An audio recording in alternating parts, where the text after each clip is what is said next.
तर लोकसभा निवडणुकीची चर्चा सुरू झाली आणि सर्वात चर्चेत आला तो म्हणजे माढा लोकसभा मतदारसंघ। याचं कारणही तसंच आहे। देशातले पॉवरफुल नेते म्हणून ज्यांना ओळखलं जातं ते शरद पवार या मतदारसंघातून पुन्हा नशीब आजमावण्याची चिन्ह निर्माण झाली आहेत। 2009 साली पवारांनी या मतदारसंघातून बाजी मारली आणि त्यानंतर 2014 मध्ये या मतदारसंघात राष्ट्रवादीचे विजयसिंग मोहिते पाटील हे निवडून आले। 2019च्या निवडणुकीमध्ये पवारांनी या मतदारसंघाचे नेतृत्व करावे असं पक्षाचे नेते करतायत, पण आता एवढ्या वर्षानंतर पुलाखालून बरंच पाणी वाहून गेलंय। पाहूयात एक स्पेशल रिपोर्ट।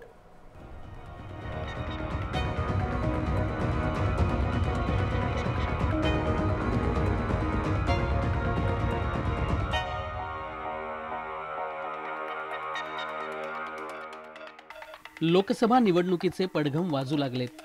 राज्यातला माढा हा मतदारसंघ राष्ट्रवादी काँग्रेसचा बालेकिल्ला म्हणून ओळखला जातो। मात्र यंदा इथली निवडणूक रंगतदार होण्याची चिन्ह आहेत। माढा मतदारसंघाची रचना पाहिली तर या मतदारसंघात बराचसा भाग कोरडवाहू आहे। माढा, करमाळा, फलटण, माण, माळशिरस, सांगोला या विधानसभा मतदारसंघांचा मिळून माढा हा लोकसभा मतदारसंघ बनला आहे। राष्ट्रवादीचे अध्यक्ष शरद पवार यांनी 2009च्या निवडणुकीत या मतदारसंघाचं नेतृत्व केलं। आता 2019 मध्ये होणाऱ्या निवडणुकीत पवारांच्या नावाचा आग्रह पक्षाच्या काही नेत्यांनी केलाय। मात्र पवार निवडणूक लढवणार का हे अजून स्पष्ट झालेलं नाही।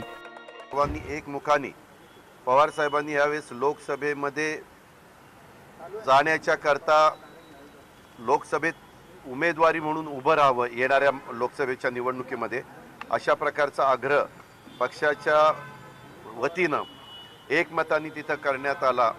साहेबांनी ते सगळ्या गोष्टी ऐकून घेतल्या। ते म्हणले की ठीक आहे, तुमचं सगळ्यांचं म्हणणं मी ऐकलेलं आहे, मी त्याबद्दलचा निर्णय त्या ठिकाणी नंतर देईन, अशा पद्धतीनं ती चर्चा झाली। माढामधून सदाभाऊ खोत यांनी पवारांच्या विरोधात जोरदार टक्कर दिली होती। बारामतीमध्ये एकही सभा न घेता निवडून येण्याची ताकद ठेवणाऱ्या पवारांची 2009 मध्ये माढ्यामध्ये दमछाक उडाली होती। आताही विरोधक पुन्हा एकदा तयारीला लागलेत। भाजपचे मंत्री सुभाष देशमुख यांनी पक्षाने आदेश दिला तर आपण माढ्यातून लढणार असल्याचं सांगितलंय।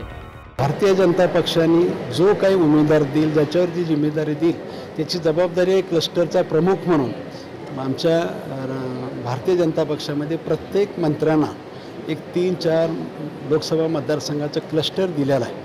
माझ्याकडे माढा आणि सोलापूर लोकसभा मतदारसंघाचं क्लस्टर आहे, त्याची जबाबदारी आहे। जो कोणी उमेदवार देईल त्याच्याबरोबर त्याला निवडून आणण्यासाठी दोन्ही मतदारसंघामध्ये माझी जबाबदारी आहे, त्याला निवडून आणणं। भाजपबरोबरच इतर पक्षांचं देखील आव्हान पवारांपुढे उभं राहू शकतं। पक्षांतर्गत गटबाजी कधीही उफाळून येऊ शकते। 2009 मध्ये निवडून आल्यानंतर शरद पवार माढा मतदारसंघात विकासाची कामं उभी करतील अशी आशा मतदारांना होती। मात्र तसं काही घडलं नसल्याची संतप्त प्रतिक्रिया मतदार व्यक्त करतायत। विद्यमान खासदार राष्ट्रवादीचेच आहेत, मात्र त्यांच्याबद्दलही म्हणावा तेवढा सकारात्मक विचार मतदार करत नसल्याचं समोर येतंय। एक माढ्यासारख्या ठिकाणी एक माढ्यासारखं लोकसभेचं मतदारसंघ जेणेकरून देशात ओळख झाली माढा मतदारसंघाची, असं ठळक काम या माढा मतदारसंघात अजून झालेलं नाही।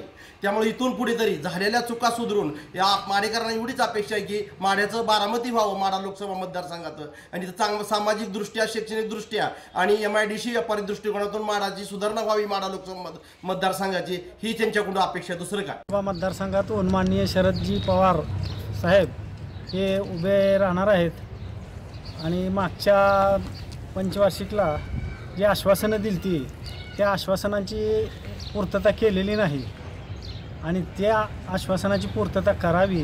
आणि माढा मतदारसंघात ते फक्त 1-2 वेळा येऊन गेलेत झाल्यानंतर, त्यानंतर आलेच नाहीत। तर आमची एकच अपेक्षा आहे, त्यांचं स्वागत केलं जाईल, पण हे आमची पूर्तता करावी, बारामती व्हावं माढ्याचं सुद्धा। आदरणीय पवारसाहेबांनी माढा मतदारसंघामध्ये किंवा ज्या माढा मतदारसंघातून निवडून आलेल्या मतदारसंघात कुठलंही ठोस काम केलं नाही। त्यामुळं शरदजी पवारसाहेबांनी देशातली लोक माढा कुठं आहे हे पाहण्यासाठी आवर्जून लोक येत होतात। अनेक विकासाच्या दृष्टीतनं व शेतकऱ्याला काय देण्याचा प्रयत्न केला नाही त्यांनी। माढा लोकसभा मतदारसंघाचं पवारांनी नेतृत्व करावं अशी राष्ट्रवादीतील काही नेत्यांची इच्छा आहे, पण इथं विकास कामांकडे झालेलं दुर्लक्ष आणि नेत्यांच्या गटबाजीमुळे पवारांच्या वाटेवर अनेक काटे आहेत असंही इथे आता बोललं जात आहे।